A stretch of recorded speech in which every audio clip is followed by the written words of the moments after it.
Palavra de Deus com reverência, a palavra de Deus, que está lá, espero eu terminar essa série de mensagem hoje, falando o tema aos que perderam a esperança. Já estamos aí já há um bom tempo. Quando eu penso que vou acabar, Deus dá mais um pouquinho, nós vamos continuando. Mas eu acho que hoje nós vamos terminar, e vamos terminar num texto que está lá em Isaías 38, o mesmo texto que nós lemos há 2 semanas atrás. Isaías 38, a partir do versículo 7. Isaías 38, a partir do versículo 7.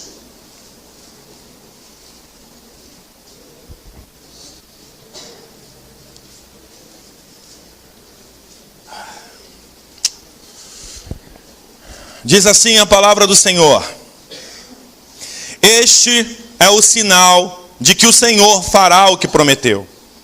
Farei a sombra do sol retroceder os 10 degraus que ele já cobriu na escadaria de Acás. E a luz do sol retrocedeu os 10 degraus que tinha avançado. Depois de recuperar-se dessa doença, Ezequias, rei de Judá, escreveu o seguinte: eu disse, no vigor da minha vida, tenho que passar pelas portas da sepultura e ser roubado do restante dos meus anos?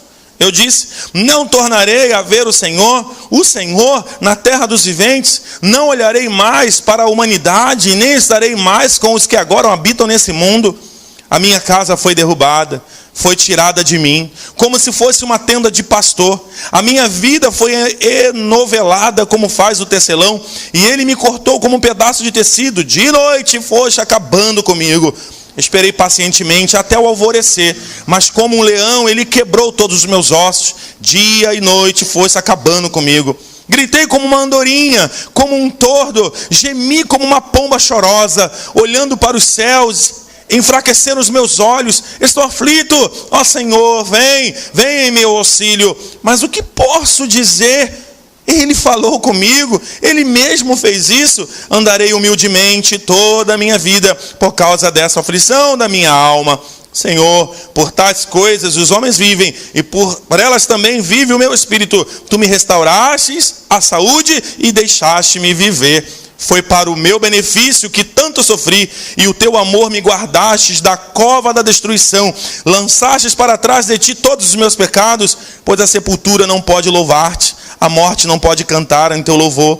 Aqueles que descem à cova não podem esperar pela tua fidelidade. Os vivos, somente os vivos te louvam, como hoje estou fazendo. Os pais contam a sua fidelidade aos seus filhos. O Senhor me salvou. Cantaremos com instrumentos de corda todos os dias na casa do nosso Deus, no templo do Senhor.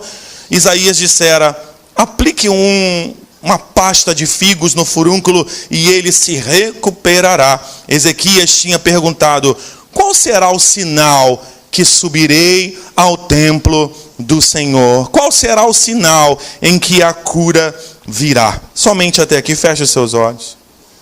Senhor, mais uma vez, lemos a Tua palavra, e que hoje não seja diferente, como sempre tem sido. Tua palavra ministrada e pregada nesse lugar, que o Senhor venha nos abençoar poderosamente. É o que nós te pedimos em nome de Jesus. Que todos digam amém. Podem sentar, por favor. Esqueci, no final eu abençoo, tá bom? Estamos falando, irmãos, sobre essa série de mensagens, cujo tema é aos que perderam a esperança. E percebemos durante essa caminhada de leitura da palavra, essa caminhada de mensagens, dessa série de mensagens, percebemos que somos normais. Percebemos que mesmo estando diante de Deus, mesmo entrando e saindo desse lugar, mesmo adorando a Deus, mesmo conhecendo a Deus, em alguns momentos da nossa vida, nós perdemos a esperança. Nós olhamos para homens fortes, como a Bíblia aponta como homens guerreiros, homens fiéis, homens que até hoje os seus nomes são conclamados. Até hoje nós pregamos sobre a vida desses homens, como Abraão, como Isaac, Jacó, Moisés, Noé, e assim vai. Quando nós olhamos para esses homens, na verdade o que vem em nosso coração é que esses homens são super-homens, que esses homens eram imbatíveis, que esses homens não caíam na fraqueza, que esses homens não perdiam a esperança, que esses homens estavam sempre de pé, sempre confiante, sempre atento, sempre na presença e fazendo tudo que agradava ao Senhor. Só que no decorrer do tempo que nós lemos os textos, nós percebemos que esses homens, muitos deles, quando não todos eles, perderam a esperança em algum momento. Perderam a fé em algum momento. E falamos sobre alguns homens, já falamos sobre Moisés, falamos sobre Maria, falamos sobre Marta, falamos sobre os discípulos, né? Falamos sobre Ezequias. Chegamos a Ezequias. Ezequias, para você entender, era um rei comprometido com a palavra do Senhor.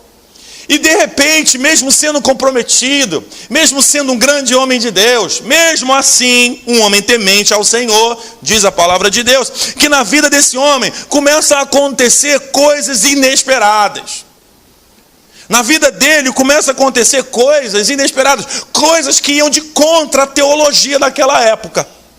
Na teologia daquela época, para que você fosse visto pelas pessoas, para que você fosse visto pela sociedade como alguém que era abençoado por Deus, a tua vida tinha que estar 100%. Você tinha que ter muito dinheiro, você tinha que ter muita saúde, você tinha que ter muita prosperidade, nenhum mal poderia sobreviver sobre você, e aí sim as pessoas iam olhar para você como um homem abençoado por Deus. De repente, esse homem que é fiel ao Senhor, ele entra num enfrentamento com Senaqueribe. Ele entra num embate com esse rei. Ele entra num embate com o exército desse rei. Uma guerra, e na verdade, não foi... Essa guerra já tinha começado, já tinha sido sitiado, os países ao redor, as cidades fortificadas de Judá, já tinha sido tomada. E a última cidade era a cidade do rei Ezequias.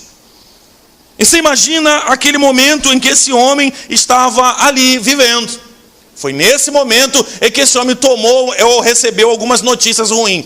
Você vê, ele estava diante de Senaqueribe, ele estava diante de uma guerra iminente, ele estava diante de uma tomada de cidade. Esse homem se levanta, esse homem começa a pregoar a fé, esse homem começa a falar para os seus guerreiros, para o seu exército, para o povo: olha, Deus é com a gente, Deus vai nos ajudar, Deus estará com a gente, olha, vamos lá, levanta a cabeça, Deus é com a gente, levanta essa cabeça, nós vamos vencer, levanta essa cabeça. Imagina o rei Ezequias falando aqui, inflamando o povo, inflamando o exército, para que se levante, para que cresce, para que pudesse crer num Deus de sua vida. Só que dentro desse pano de fundo aqui, em meio a esse contexto de luta contra Senaqueribe, o rei Ezequias fica doente.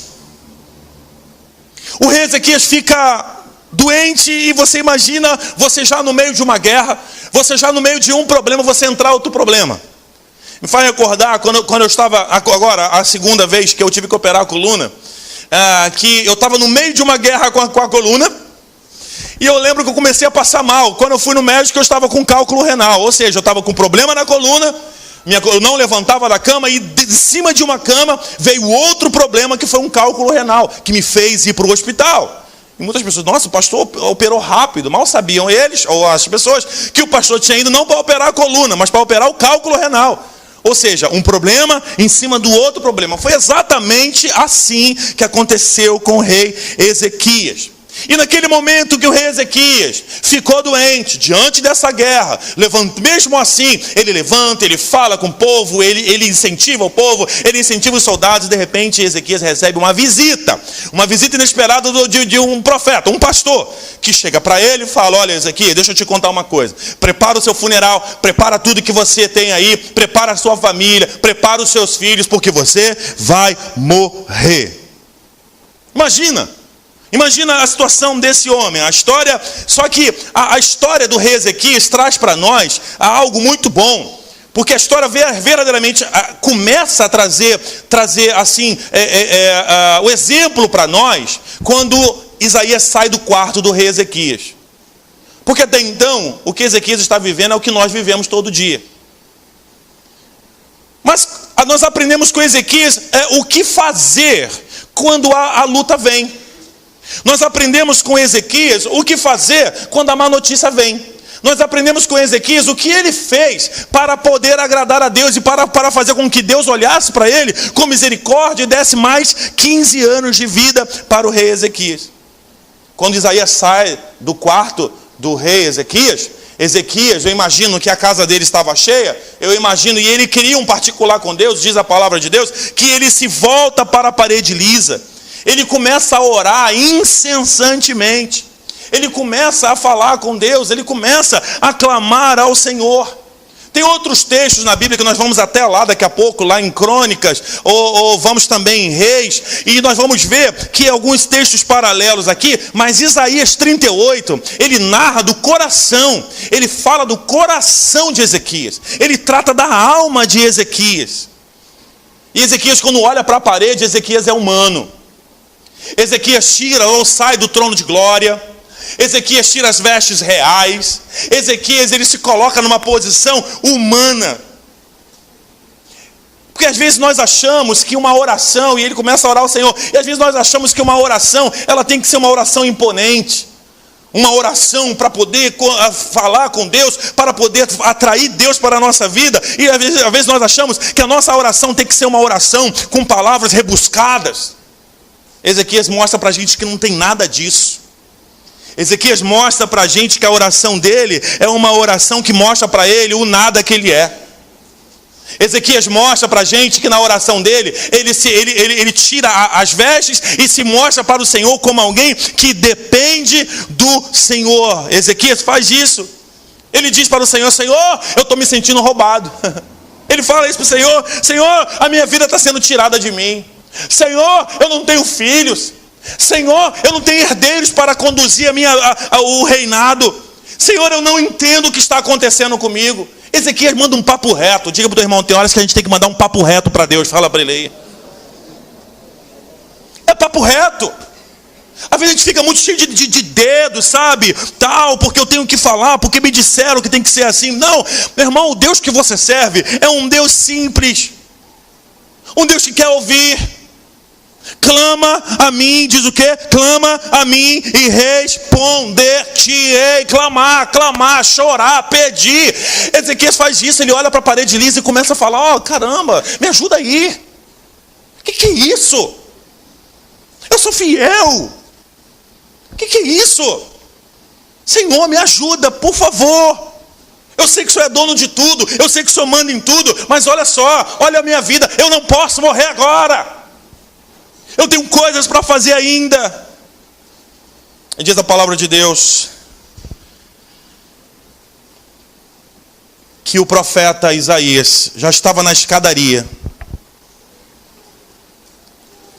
E ele volta com uma palavra de Deus para o rei Ezequias. Então o que a gente começa a entender que a oração, ela tem muito o seu efeito. Diga para o irmão: a sua oração, ela tem efeito. Fala para ele aí. Através aqui do contexto, na perspectiva de Deus, Deus coloca diante de nós alguns recursos. Na história de Ezequias, ele mostra para nós alguns recursos que nós podemos usar em meio ao sofrimento. Ele mostra para a gente, e Ezequias aqui, o primeiro passo que Ezequias toma, Ezequias ora. Uma oração verdadeira, uma oração transparente, uma oração que revela a alma, uma oração não mentirosa, uma oração, sabe por quê? Às vezes a gente quer falar muito, mas Deus é um Deus que vê. Diga para o teu irmão: Deus é um Deus que vê, e Ele te vê. Não adianta eu dizer para Deus que eu estou bem, não adianta eu dizer para Ele que eu estou forte, não adianta eu dizer para Ele: olha, não, está tranquilo e está favorável, se dentro de você está uma confusão tremenda dentro do teu coração. É mais fácil fazer como Ezequias fez, falar para Deus: Senhor, eu estou entrando numa fase de descrença. Senhor, eu estou entrando numa fase que eu não tenho nem mais fé. Ezequias fala isso: caramba, ele fala isso aqui no texto: caramba, o que eu vou fazer? Eu nem sei se vale a pena mais orar, eu nem sei se vale a pena mais clamar, porque se Ele mesmo que está fazendo isso, se é Ele mesmo que deu essa ordem, Ele está lá orando, olhando para a parede, e a palavra diz que o profeta Isaías, ele volta ele volta e dá uma palavra para Ezequias dizendo: olha, Deus manda te dizer que ele vai te dar mais 15 anos de vida. O rei estava chorando. Homem de Deus também chora. Às vezes nós somos pessoas assim tão... não sei como é que eu vou te dizer, mas tem horas que a gente se acha super alguma coisa. Porque nós fomos treinados durante a vida cristã. Nós ouvimos tanta baboseira. Ouvimos tanta coisa, sabe? Ouvimos tanta coisa. Pessoas que olham para a gente e falam: que papo é esse? Não, você não nasceu para ganhar. Você nasceu para avançar. Você nasceu para ser cabeça, aleluia. Você nasceu para ser cabeça. Você pode todas as coisas. Você é filho do rei, aleluia. Nenhum mal te sucederá, aleluia. Nada vai acontecer. Mas quem disse? Tem hora que a má notícia vai bater na tua porta, e vai ter hora que você vai chorar. Quantos aqui já choraram na presença do Senhor? E é tão bom chorar na presença de Deus. É tão bom quando você se desarma. É tão bom quando você olha e fala assim: eu não tenho mais o que fazer. Eu não tenho mais para onde ir. Primeiramente, Ezequias ora. A primeira arma que você tem é a oração. A oração, ela pode muito o seu efeito. Eu creio nas mãos que se levantam. Eu creio nos joelhos que se dobram. Eu creio no poder da oração. Uma oração verdadeira, uma oração genuína, uma oração, sabe, que toca o coração de Deus. E aí vem o profeta, volta e dá a notícia para Ezequias. Daí aprendemos o segundo recurso. Deus usa pessoas, profetas, homens de Deus, coloca esses homens em nosso caminho, para falar para nós, para nos trazer de volta ao caminho, para dizer para nós os recados do Senhor. E nem sempre o recado de Deus será coisa boa. Como assim? Mas a vontade de Deus não é boa, perfeita e agradável? Não é boa para nós. Não é boa para a nossa carne. É boa para ele sabe o que faz e ele dá o direcionamento. Guarde uma coisa em seu coração: nem tudo que você está pedindo a Deus, nem suas orações, Deus vai responder. Nem tudo que você pede ao Senhor hoje para que Deus faça, Deus vai fazer. Sabe por quê? Você olha o aqui e o agora. Deus olha lá na frente. Deus olha o teu futuro. Deus olha o dia que você vai. Olha, Deus estava no teu nascimento. Deus estará no dia da sua morte. Deus te acompanha desde o ventre da tua mãe. Então Ele sabe tudo a teu respeito. Aprendemos então aqui que uma outra arma que nós usamos, ou que Deus usa para nós, para nos abençoar, é a boca de profeta. Deus ouviu a oração, diz o profeta Isaías para o rei Ezequias: Ezequias, Deus ouviu a sua oração. Ezequias, Deus recolheu as suas lágrimas. Ezequias, Deus vai te dar aí mais 15 anos de vida. Interessante que o milagre aqui fica, nesse contexto, esse milagre que Deus dá a Ezequias é um milagre temporal. Deus não poderia falar assim: Ezequias, vamos fazer o seguinte, já que você orou, eu vou te dar aí mais 100 anos de vida.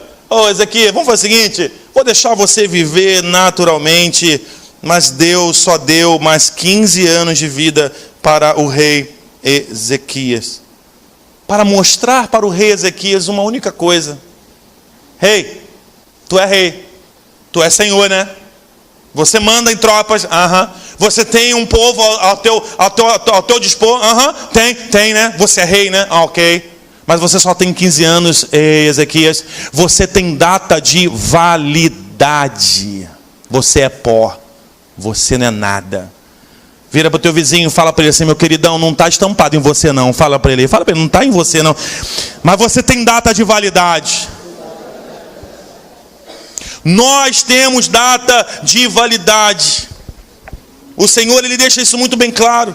Esse segundo recurso, Deus usou o profeta para trazer as boas notícias, mas também para mostrar para o rei que o rei era finito. Tu é finito. Tu tem data de validade. Com isso, Deus trata o coração do rei Ezequias. Deus trabalha o orgulho. Que orgulho, pastor? Você acabou de dizer que esse homem era um homem bom. Você acabou de dizer que esse homem aqui, mas esse homem em algum momento, ele foi orgulhoso diante do Senhor. Tem horas que Deus quebra o nosso orgulho. Tem horas que nós pedimos ao Senhor uma coisa e Deus até dá, mas dá de forma temporal. Sabe para que Ele faz isso? Para que você não se esqueça de que Ele é Deus e você não é nada. Para que você não esqueça que o poderoso aqui é o Senhor e Ele não depende de você para nada. Para que você entenda que uma palavra só dele a tua vida se acaba. Diz a palavra de Deus que a nossa vida é como um vapor que rapidamente se acaba. Isso vale para mim, isso vale para você, isso vale para os reis, isso vale para os presidentes, isso vale para os governadores, isso vale para todo aquele que habita nessa terra. Todo joelho se dobrará, toda língua confessará que Jesus Cristo é o Senhor. A atitude foi essa. Vai lá, dá uma boa notícia para ele, diz para ele que eu vou dar mais 15 anos para ele. Até, assim, de antemão, essas palavras de Isaías, as primeiras palavras, elas serviram como tratamento, uma cura da alma, do coração de Ezequias.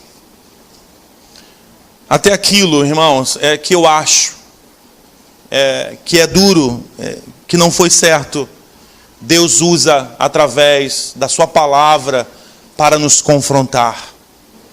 Até mesmo a coisas que eu acho, sabe, de que poxa vida, às vezes a gente até culpa o diabo. Eu não estou aqui fazendo papel de advogado do diabo não, porque ele não vale nada. Repita comigo, Satanás não vale nada. Eu não estou aqui fazendo o papel de advogado do diabo não. Mas hoje eu estou aqui para te dizer que por muitas vezes a gente passa pela prova e quem nos colocou na prova foi o próprio Senhor. Para Deus nos colocar, para Deus mostrar para a gente, dizendo como fez com o rei Ezequias: rei Ezequias, você é perecível. Rei Ezequias, eu não vou fazer tudo o que você quer, porque você não é o meu dono, é o contrário. Quem é o teu dono aqui sou eu. Então entenda em nome de Jesus. Nem sempre Deus vai trazer para a sua vida uma profecia de vitória. Nem sempre, sabe? Nem sempre Deus vai trazer uma profecia de engrandecimento. Tem horas que Deus vai entrar na tua perna de carrinho, meu irmão. Quem joga bola aqui? Não, você não joga bola, você não. Sabe aquele momento que vem aquele zagueiro, você está ali todo e corre com a bola. Eu não sei se vocês já viram aquele a gente vê muito essas bobagens, né? Bobagem. Mas é engraçado, é bobagem, é engraçado. E tá o cara com a bola aqui e o cara tá só olhando para a cara dele. Daqui a pouco ele vem. Tem hora que nós estamos muito assim diante de Deus. Toma aí, Deus, estou forte aqui, ó. Bora, eu sou rei. Eu sou isso, eu sou aquilo, Senhor. Toca a bola. Deus dá para você, peraí, vou tocar a bola para você. Te dá-lhe um bandão. E você, é porque o diabo, Satangô, sai da minha vida.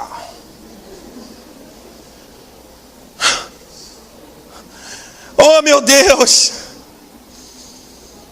Tem horas que Deus vai te puxar pelos cabelos. Veja bem, eu vou repetir a minha frase. Uma frase que eu costumo dizer aqui é o seguinte: eu não creio num Deus com a espada desembainhada. Eu não creio num Deus que pesa a mão. Eu não creio nada disso. Eu creio num Deus que nos corrige, que nos puxa pelos cabelos. Vem cá, tu tá se achando. Vem cá, vem cá, vem cá. Deus nos colocando em nosso lugar. Me faz recordar Davi com Urias, lembra da história? Bota o homem na frente de batalha, o rei Davi, o homem segundo o coração de Deus. Deus manda Natã com uma palavra. E o rei Davi todo cheio de pompa: não, é verdade, isso que você está falando, por quê? Está errado, quem fez isso? Está errado. Quem fez isso? Você. Você é covarde, Davi. Você, Davi, você que diz que é homem segundo o coração de Deus. Davi, você que diz que é homem de Deus, quero assim dizer. Você que diz que é um homem que temente ao Senhor. Davi, você fez isso, covarde. Traiu a confiança de Deus. Tem horas que Deus vem e dá uma banda na gente, sabe? Tem horas que eu fico me achando diante de Deus. E Deus vem e trabalha em meu coração. Quantas vezes, quantos de nós não queremos perceber que somos finitos, falhos? Quantas vezes nós achamos que somos fortes e inabaláveis? E não percebemos que o mal baterá em nossa porta, ou que a morte baterá em nossa porta. Em tese, eu sei que eu vou morrer, mas às vezes vivemos como o rei Ezequias. Ele achava que viveria para sempre. Mas um dia o Senhor fala para ele: meu filho, você é finito. Deus trabalha no coração do rei. Uma pessoa que tinha grande poder, grande influência naquele tempo, para dizer ao rei Ezequias: Ezequias, você é rei, mas você é só um homem. Fala para o teu irmão: você pode ser o que você quiser. Fala para ele aí. Mas não se esqueça que você é apenas pó. Fala para ele aí. O que Deus estava tentando falar com o rei Ezequias é: Ezequias, você é rei, mas você não se esqueça que você é totalmente dependente de mim. Quantos de nós achamos que temos o controle da nossa vida? Quantos de nós achamos que fazemos o que queremos, do nosso jeito, da forma que queremos? Agora você imagina um rei, como o rei Ezequias. Eu não devo satisfação a ninguém. Imagina o coração dele, né? A pergunta é, irmãos, eu quero que você fique muito, ouça essa frase e se pergunte: quem poderá fugir de um encontro com Deus? Ai daquele que cai na mão do Deus vivo. Cai na mão de Satanás é ficha. Fala do irmão que cai na mão de Satanás é mole. Você consegue sair dele mole. Só se arrepender. Se converter dos seus maus caminhos, dos seus pecados. E as garras dele, Deus vai lá com a sua mão poderosa e tira as garras dele de sobre a sua vida. Mas e quando você cai na mão do Deus vivo? Quando você cai na mão dele, não dá para enrolar a Deus. Não dá para enrolar a Deus. Não dá para enganar a Deus com palavras vãs. Não dá. Deus, Ele vai no teu coração. Ele sabe o que você está pensando. Ele sabe quais são os seus propósitos. Ele sabe o que você vai fazer aqui hoje. Ele sabe quando você só vem à igreja, quando o calo aperta. Ele sabe de tudo isso. Você acha que você engana Deus? Não se engana Deus. Ele vê tudo, Ele sabe tudo. E as crônicas, 2 Crônicas 32, não precisa você abrir para nós darmos continuidade. 2 Crônicas vai fala um pouco do rei Ezequias e fala quase que esse homem era quase perfeito. Quase perfeito.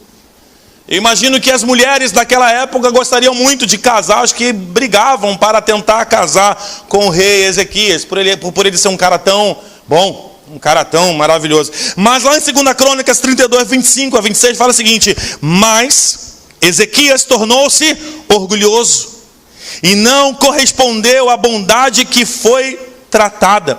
Por isso a ira do Senhor veio sobre ele, sobre Judá, sobre Jerusalém.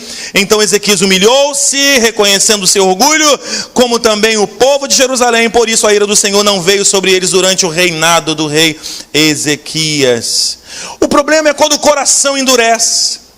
Que quando você se torna um orgulhoso diante de Deus, e você se quebra, ou quebra o teu coração, Deus perdoa os seus pecados.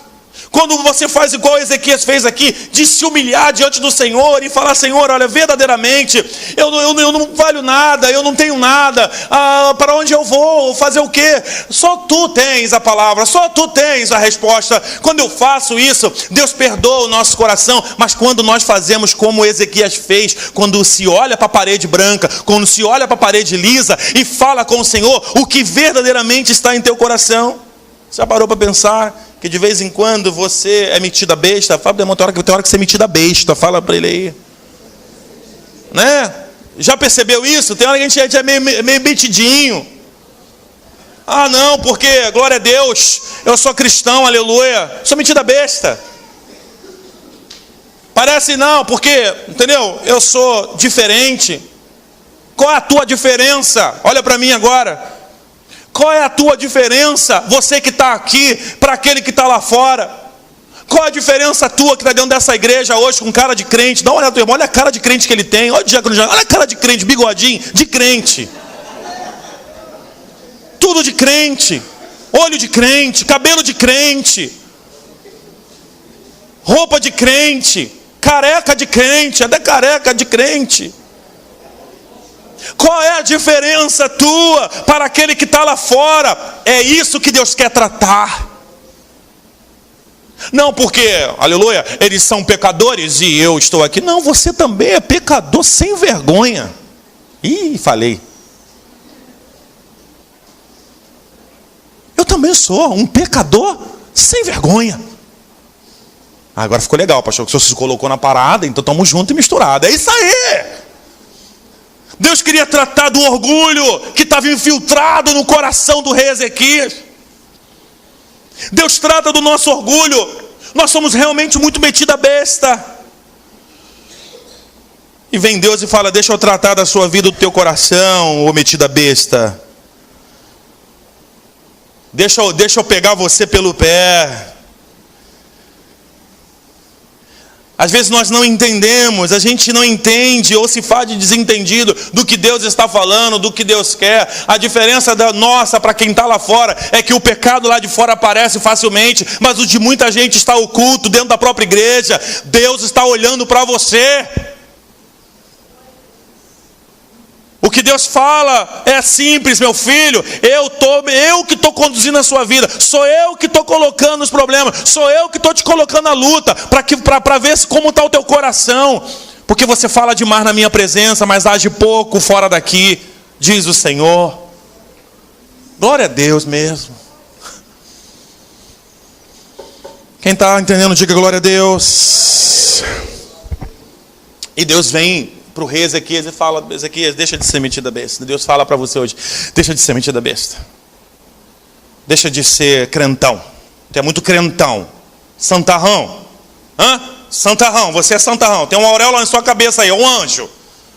Deus vai te levar numa carruagem de fogo já, Enoque. Vai te levar, porque você é tão santarrão.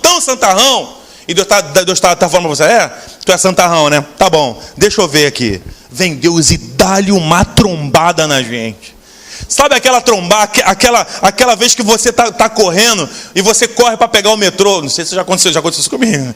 Você corre para pegar o metrô, para pegar o ônibus, não lembro o que foi. E você começa a correr e de repente você mete o pé aqui e você começa a catar cavaco e tu vai parar 10 metros à frente tentando não cair. E tu vai cair. Tu tem que cair para aprender que tu não é nada. E tu começa catando cavaco. Meu irmão, quem já catou cavaco aqui?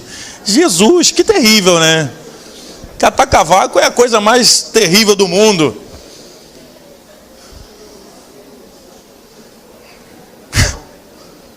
Oh, meu Deus. Eu lembrei de uma coisa aqui agora. Não, fala, vocês são horríveis, né? Eu não vou falar quem foi. Mas teve uma vez que uma pessoa estava no shopping, né? Estava no shopping e tal, e esqueceu a bolsa no banheiro e saiu correndo para poder pegar a bolsa. E quando saiu correndo para pegar a bolsa, meu irmão, tropeçou, catou cavaca no meio de um shopping lotado. E depois eu falei: mas e aí, cara, minha vontade era entrar dentro de um ralo, era sumir. Porque, caramba, cara, Pelo amor de Deus, a pessoa ficava me olhando, tipo assim, gente, que horror. Que é isso? Para que tanta agressividade? Né? Meu Deus. Tem horas que Deus dá uma trombada na gente, sabe? E a gente quer botar a culpa no capeta. E o capeta está lá no inferno assim, sentado no seu trono de fogo. E fala, eu não, hein? Não bota a culpa em mim, não. Foi o Deus poderoso que te deu-lhe uma trombada. Deus vem com as suas trombadas, sabe? Para percebermos que nós somos homens. Para que nós possamos entender que somos carne e osso. Sabe? Enquanto nós estivermos na posição de orgulhosos, Deus vai deixar coisas acontecerem para que nós possamos entender. E eu vou mais longe, não significa que você não tenha devoção. Olha que interessante. Não significa que você não tenha devoção. Não significa que você não tenha temor ao Senhor. Não significa que você não tenha fidelidade. Não, você pode ter tudo isso. Ezequias tinha tudo isso em seu coração, mas não tinha da forma correta. Não tinha da forma correta. Por isso a palavra vai nos dizer, lá no capítulo 38, verso 15 a 20. Mas o que posso dizer? Ele falou comigo. Ele mesmo fez isso. Deus fez isso. Andarei humildemente toda a minha vida por causa dessa aflição da minha alma. Senhor, por tais coisas os homens vivem. Senhor, meu espírito, Senhor, restaura a minha saúde e me deixaste viver, Senhor. Foi para o meu benefício que tanto sofri. Olha, quando Deus te dá uma trombada, não é assim que nós ficamos? Quando a gente está todo cheio de coisa, tudo de bom, tu fica como aqui, ó. Irmão, o irmão passa por você, Pai do Senhor, meu irmão. Estou cheio de Deus, olha, tua vida está uma água, mas a minha está cheia de Deus, aleluia. Tudo está acontecendo na minha vida, e olha as pessoas de cima para baixo, e vem Deus e dá-lhe uma trombada, e tu cata aquela cavaca doída, e você começa a olhar para Deus e para as pessoas e fala assim, caramba, eu não sou nada. Foi para o meu benefício que Deus me deu essa trombada. Repita comigo. Por muitas vezes, diga comigo. Tá fraco. Diga, por muitas vezes, Deus me dá trombadas para que eu reconheça que Ele é grande e nós somos pequenos. Aplauda o Deus grande em nome de Jesus. Aleluia.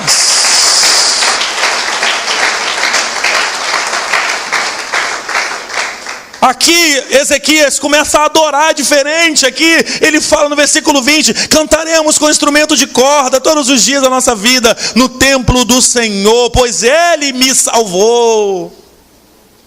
Por causa da fidelidade, o louvor passou a ser diferente, o culto passou a ser diferente.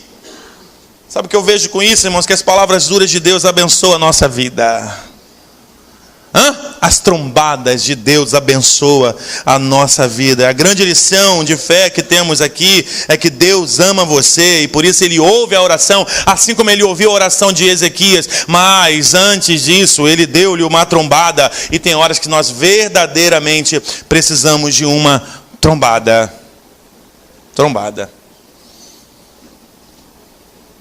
Eu quero continuar. Meu Deus, eu falei de manhã que esse relógio não é de Deus. Alguém filtrou do inferno esse relógio aqui dentro. Essa hora passa e a gente nem vê. Mas vamos lá. Quero continuar o texto, falando de mais 2 recursos que Deus deu e coloca à nossa disposição para que possamos ser tratados na nossa alma. E o primeiro deles encontra lá no versículo 7 e 8 do capítulo 38. Diz assim: este é o sinal de que o Senhor fará o que prometeu. Farei a sombra do sol retroceder os 10 degraus que ele já cobriu a escadaria de Acás. E a luz do sol retrocedeu os 10 degraus que tinha avançado.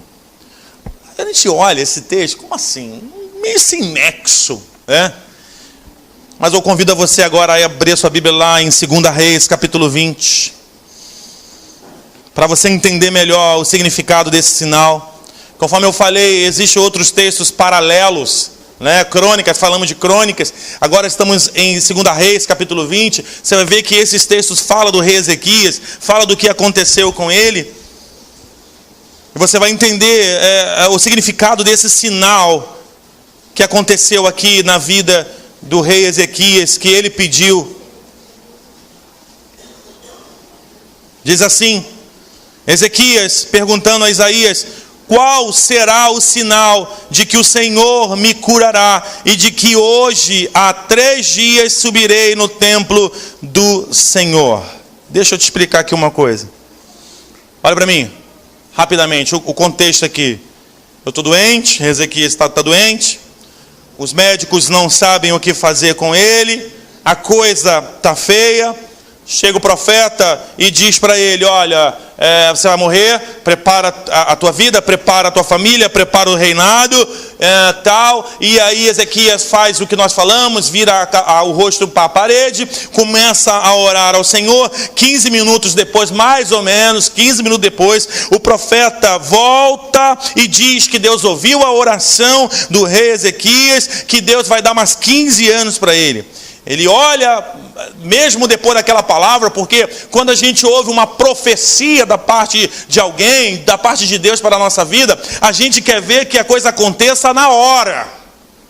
É na hora. Ezequias, ele olha para a ferida, e a ferida continua lá. Ezequias começa a olhar para o seu corpo e percebe que ainda não está se sentindo melhor. Ezequias percebe que ele ainda não está pulando, sabe? Ele começa a olhar a sua humanidade.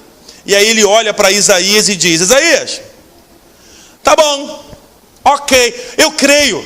Isaías, eu creio, eu também sirvo esse Deus. Eu creio que Deus vai me curar. Mas Isaías, faz o seguinte, eu quero uma prova. Eu quero uma prova de que isso vai acontecer. Tem horas que nós nos vemos na mesma condição de Ezequias aqui. Nós pedimos a Deus provas. Eu só vejo, ou eu só creio se eu ver. É exatamente isso que Ezequias faz aqui diante do profeta. Isso é muito importante, porque se tem uma coisa que alguém, no momento que alguém está sofrendo, ele quer garantias. Se eu disser para você assim: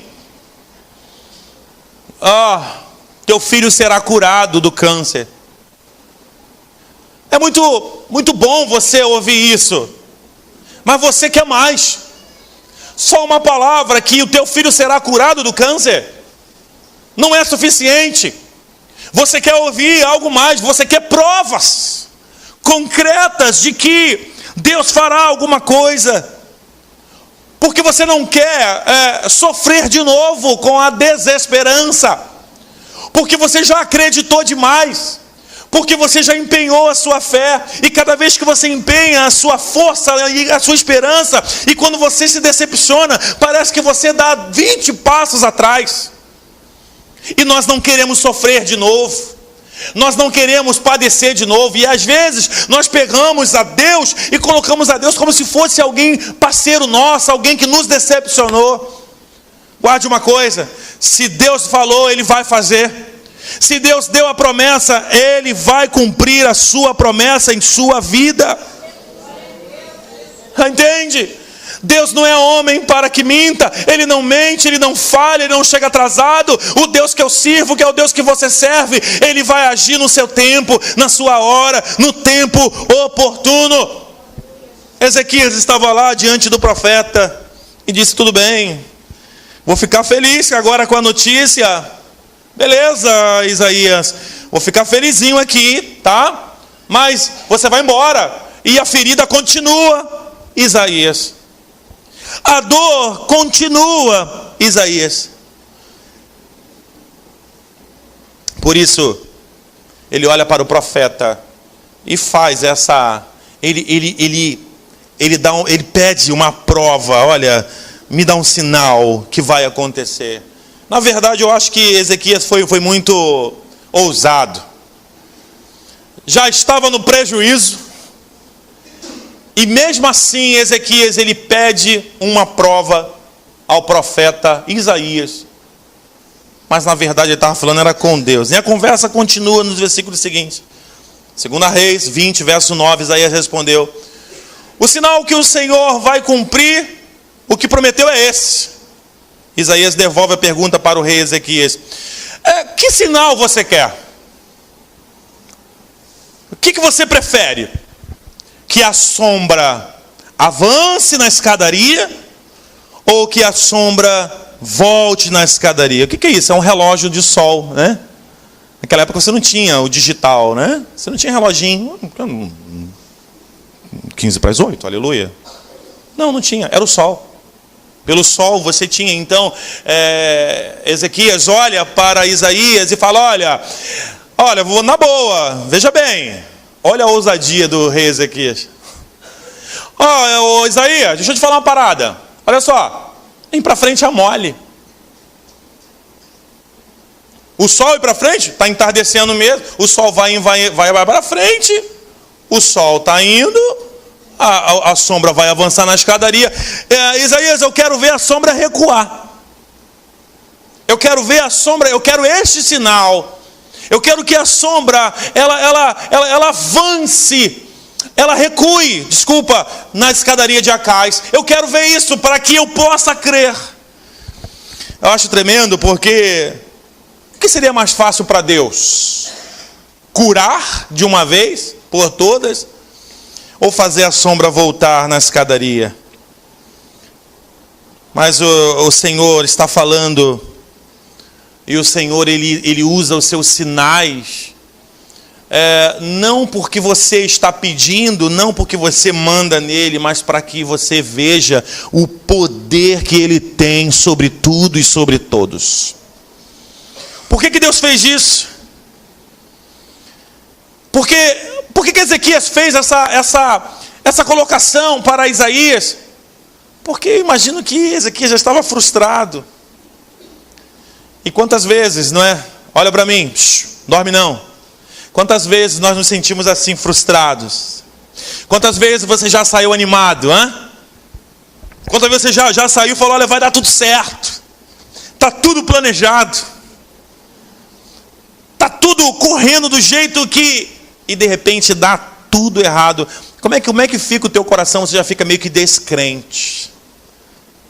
Aí você vai na igreja e ouve o pastor dizendo: porque Deus é contigo, aleluia. Aí você fala assim: mas a ferida continua lá, né? Tu está falando aí, beleza. Tu está falando que Deus vai me curar, Isaías. Pastorzão, você está falando que Deus é comigo, Pastorzão, você falou que Deus vai restituir minha família. Mas o problema ainda está lá, a amante ainda está lá. Pastorzão, e aí? Tem horas que nós nos sentimos assim frustrados, sabe? E Deus vê isso em teu coração. Deus vê isso em teu coração.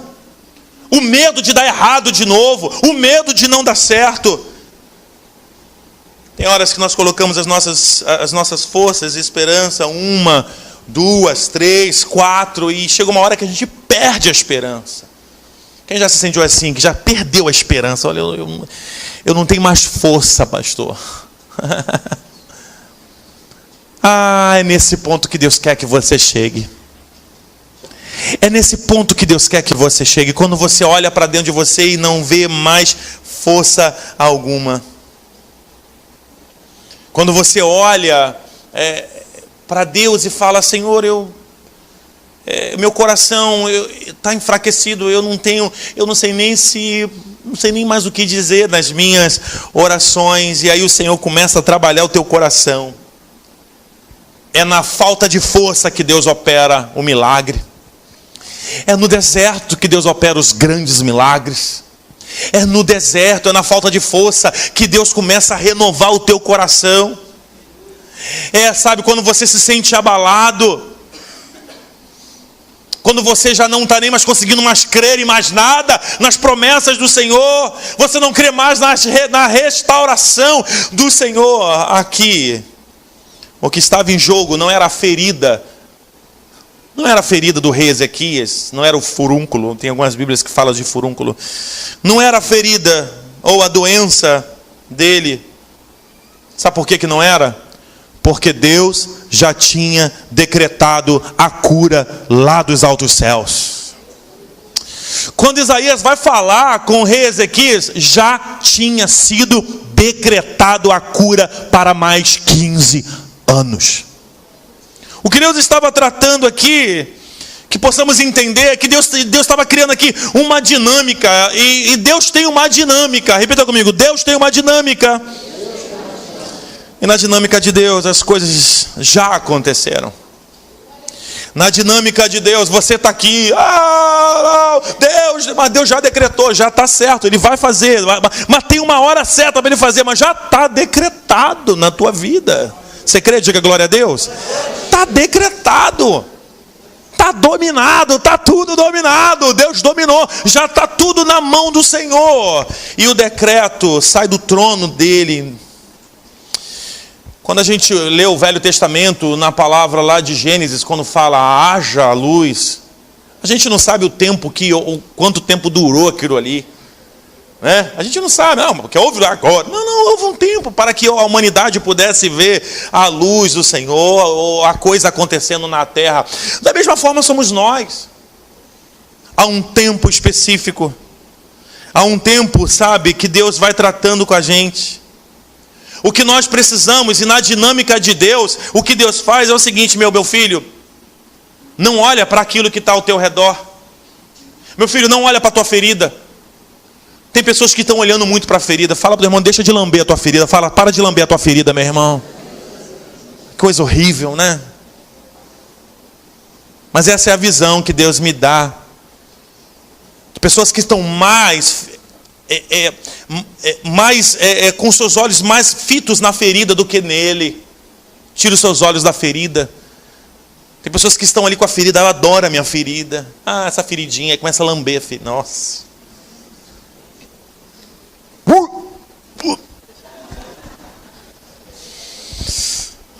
Não podemos olhar para as nossas feridas, temos que olhar para o alto. O que Deus queria fazer é ajustar a perspectiva de Ezequias, porque a ordem já tinha sido dada do trono. Ele queria ajudar esse homem de Deus, a crer novamente nas promessas do Senhor. E aquele sinal era mais uma manifestação da ajuda de Deus para que Ezequias pudesse crer novamente. 3 dias depois, esse homem estava adorando no templo.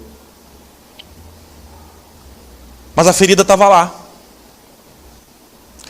A ferida, depois da palavra do rei, do profeta Isaías, a ferida continuou lá. Já tinha sido decretado, mas a ferida permaneceu lá. E algo que Deus botou em meu coração concernente a isso, é que Deus usa sinais para restaurar a nossa fé. Deus não precisava dar sinal nenhum para o rei Ezequias. Eu já te dei a palavra, é minha palavra baixa, não é assim? Se Deus te dá uma palavra, essa palavra não baixa, sim ou não? Mas Deus dá sinais.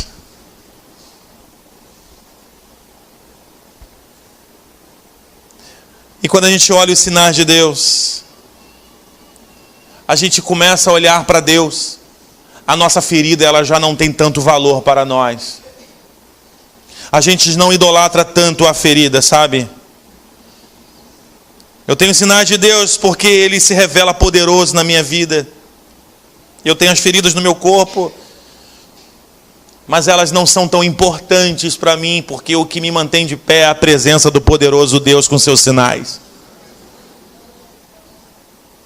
E tem horas que nós estamos tão bitolados, tem horas que nós estamos tão com os nossos olhos tão com escamas em nossos olhos, tão preocupados com as feridas, que nós não conseguimos enxergar as pequenas coisas que Deus tem feito na nossa vida. Por isso a sombra do relógio voltou. Por isso a sombra do relógio voltou. Não sei se você vai lembrar, mas lembra da primeira mensagem que nós ministramos aqui, falando sobre aos que perderam a esperança, falando sobre Moisés. Lembra? Que diante de Faraó, Moisés com seu cajado, ele teve que jogar o cajado, e o cajado se transformou em serpente, e depois Deus falou, agora pega no cajado. Mas é serpente, pega no cajado. São sinais. Eu sou poderoso para destruir Faraó, mas eu vou usar você, Moisés. Pega na serpente, Moisés, pega ali, ela vai se transformar novamente em vara. Gideão também, 100.000 soldados para que ele pudesse batalhar. E ele clama ao Senhor, fala: Senhor, eu vou botar um novelo aqui. Se o Senhor estiver comigo, eu peço ao Senhor que caia sereno do céu e molhe apenas ao redor do algodão, do novelo aqui. E Deus vai lá e faz sinais. Senhor, tudo bem, o Senhor fez o que eu pedi, poxa, legal. Como nós somos abusados, Fabião, tu é muito abusado, fala para ele aí. Nós somos muito abusados, né? Nós somos demais abusados. Gideão foi muito abusado. Não, tudo bem, eu sei que o Senhor fez, né? O Senhor molhou em volta, tremendo isso.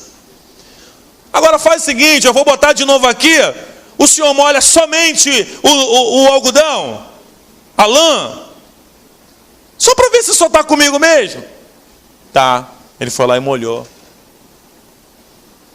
E chega uma hora que Deus olha para ele e fala assim: beleza, já molhei, já fiz, tá?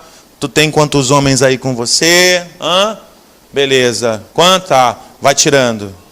Tira esses homens aqui. Mas Senhor, tem 100.000. Vai tirando. Tira esses homens aqui. Vai tirando. Senhor, só tem 300. São esses 300 que você vai enfrentar e eu serei contigo. Entende que eu não tenho que olhar os 100.000 soldados? Entende que eu não tenho que olhar a minha capacidade? Entende que eu não tenho que olhar para a minha ferida? Entende que eu tenho que olhar para o alto? Eu tenho que olhar para Deus. E Gideão foi vitorioso com os 300. Rei Ezequias foi curado da sua ferida. Por quê? Porque Deus estava no controle de tudo. O que está faltando em nós é acreditar. O que está faltando em nós é colocar em prática. O que está faltando em nós é aprender a viver pela fé nos decretos do Senhor. Olha para mim.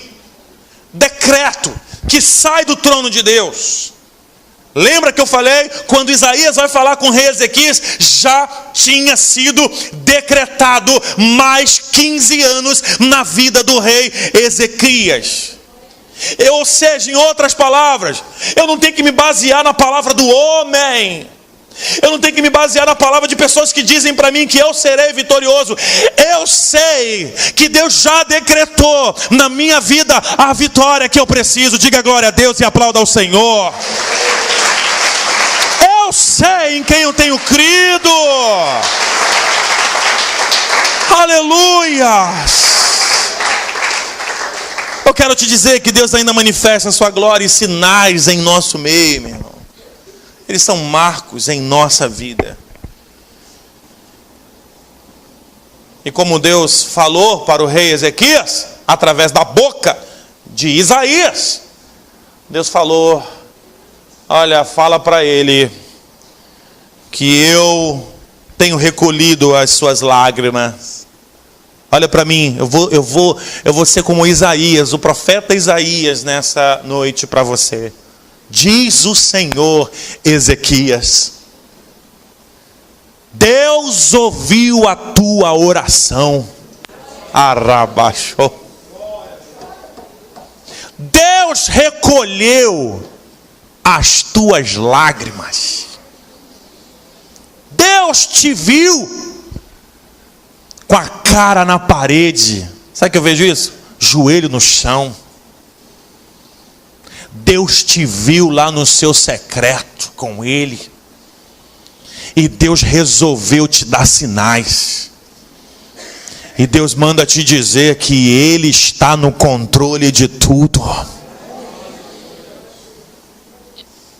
Mas também manda te dizer que não vai fazer o que você quer, não.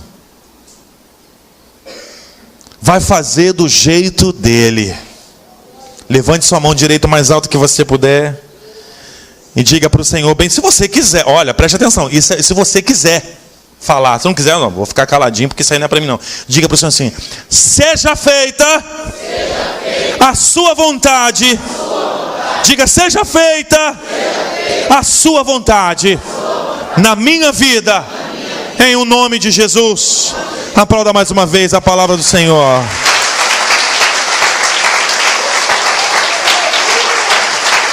Aleluia!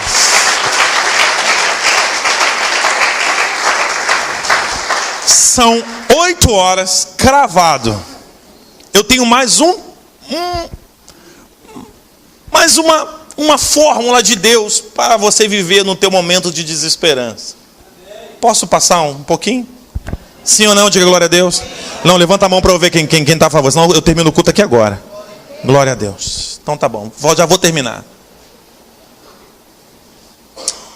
Quarta coisa que Deus faz aqui com o rei Ezequias e que traz para nós uma forma de nós passarmos pela aflição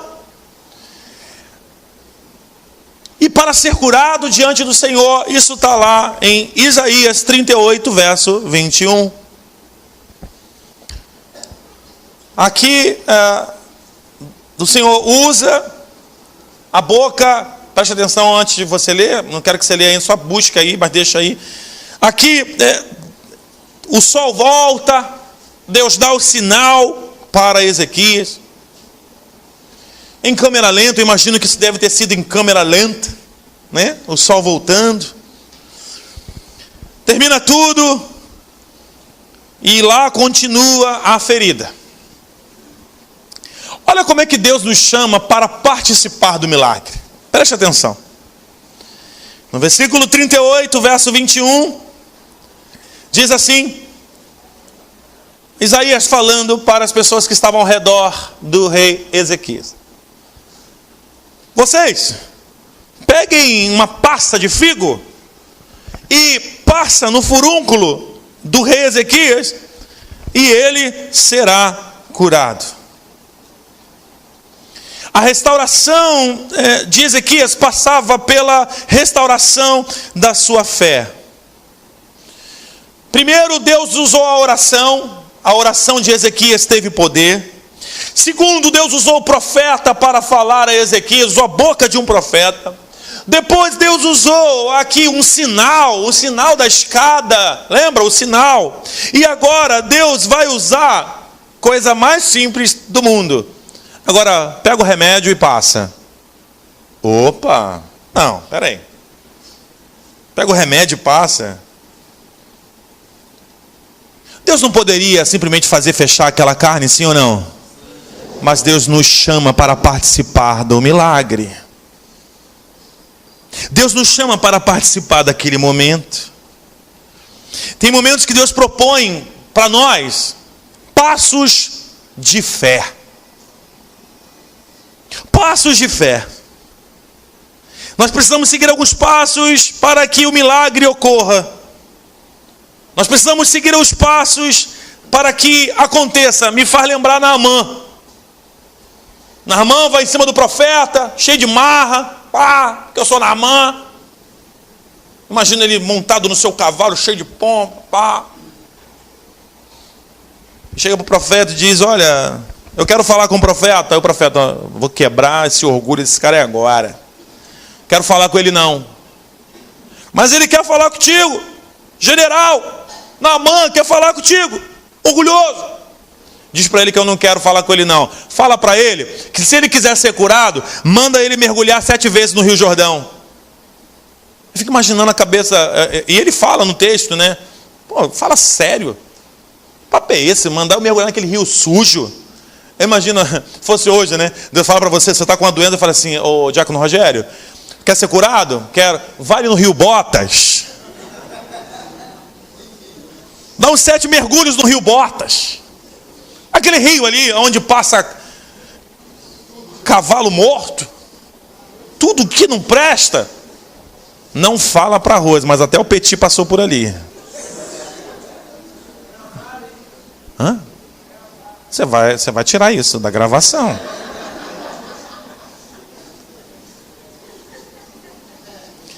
Imagina O general Naamã, cheio de pompas. Vai lá, mergulha lá, meu filho. Mas eu quero falar contigo. Não, não vou falar com você. Eu já decretei, já foi decretado. Se você quiser, vai lá e mergulha. E diz a palavra que Naamã, ele vai lá, toma o primeiro banho e olha as chagas. Caramba. Conversa fiada, hein? Toma, dá outro mergulho. Nada. Dá o terceiro, dá o quarto, dá o quinto, dá o sexto. E quando dá o sétimo mergulho, o que acontece? Ele é sarado. Se Naamã parasse no sexto mergulho, será que ele seria curado? Se Ezequias não usasse a pasta de figo, conforme a palavra do profeta Isaías, será que ele seria curado mediante a tudo que Deus fez? Não seria curado. Há determinados momentos que Deus, em nossa vida, Ele nos chama para participar desses milagres. E entenda uma coisa, que o milagre, olha para mim, isso é muito sério. Por isso que eu falo aos irmãos que não adianta você querer enganar a Deus com um louvorzinho qualquer, com um aplausozinho qualquer, dizendo para Ele que você o ama, porque Deus sabe da sua conduta. Não adianta. Existem milagres que vão acontecer no sétimo mergulho. Mas também existem milagres que vão acontecer no primeiro mergulho. O que eu entendo com isso, irmãos, que existem milagres que vão acontecer na nossa jornada de fé. Ou se você permanecer fiel ao Senhor, se você permanecer firme na presença do Senhor, Deus vai operar milagres na tua vida sim. Enquanto há vida, há esperança no Senhor. Dá um mergulho. Isso acontece muito, sabe? As pessoas, ai, eu adorei a igreja, aleluia. Aí vem para a igreja, ai, porque Deus vai mudar minha vida toda. Aí vem no primeiro culto, não aconteceu nada. E Deus está falando, segura a tua onda, continua que eu vou mudar a tua vida. Aí vem no segundo, não sei não, essa igreja não tem poder não, eles não dançam a dança da Miriam. Eu dancei dança da Miriam, irmão, na carne na época.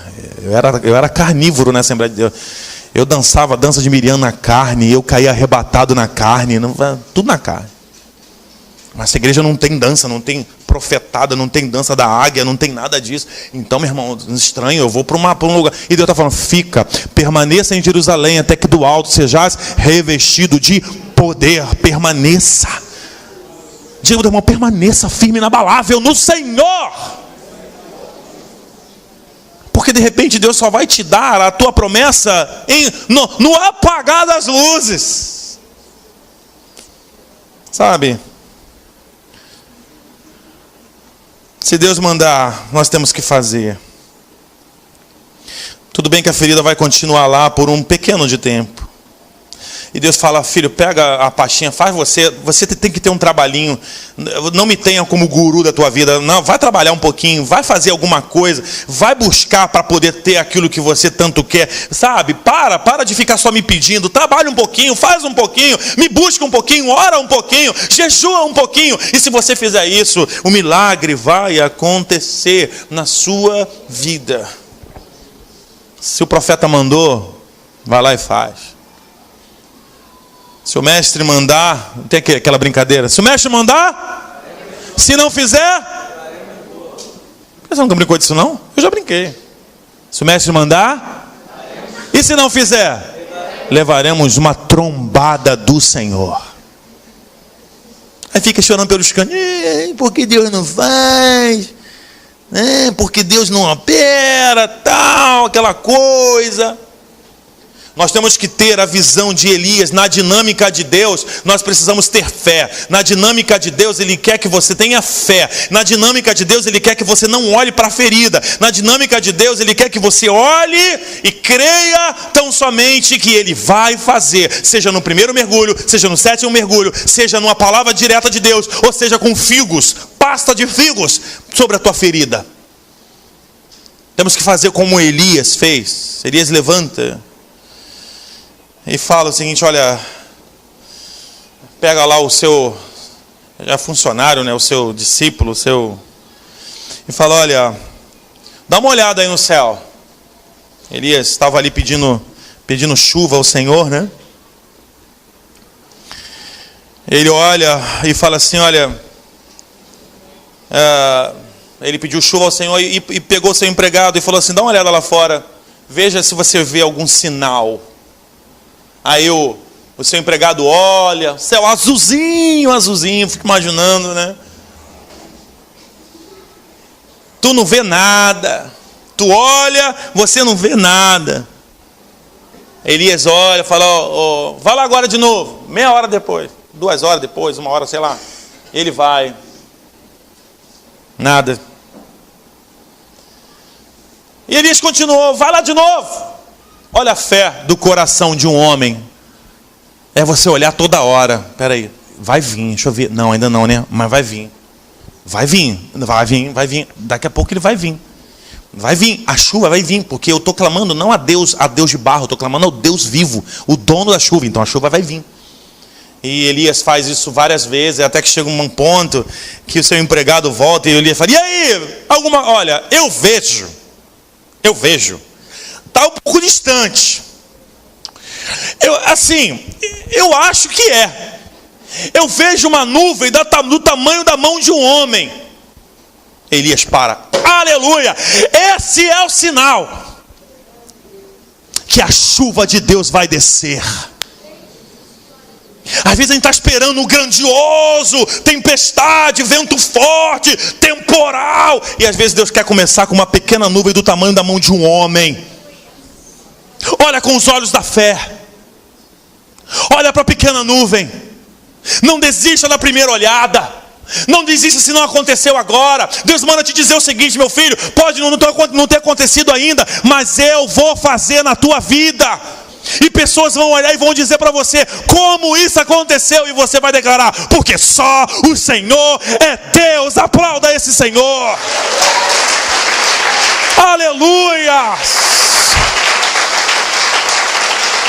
Aleluia. É suficiente uma nuvem do tamanho da mão de um homem. É suficiente. A pasta de figo é suficiente.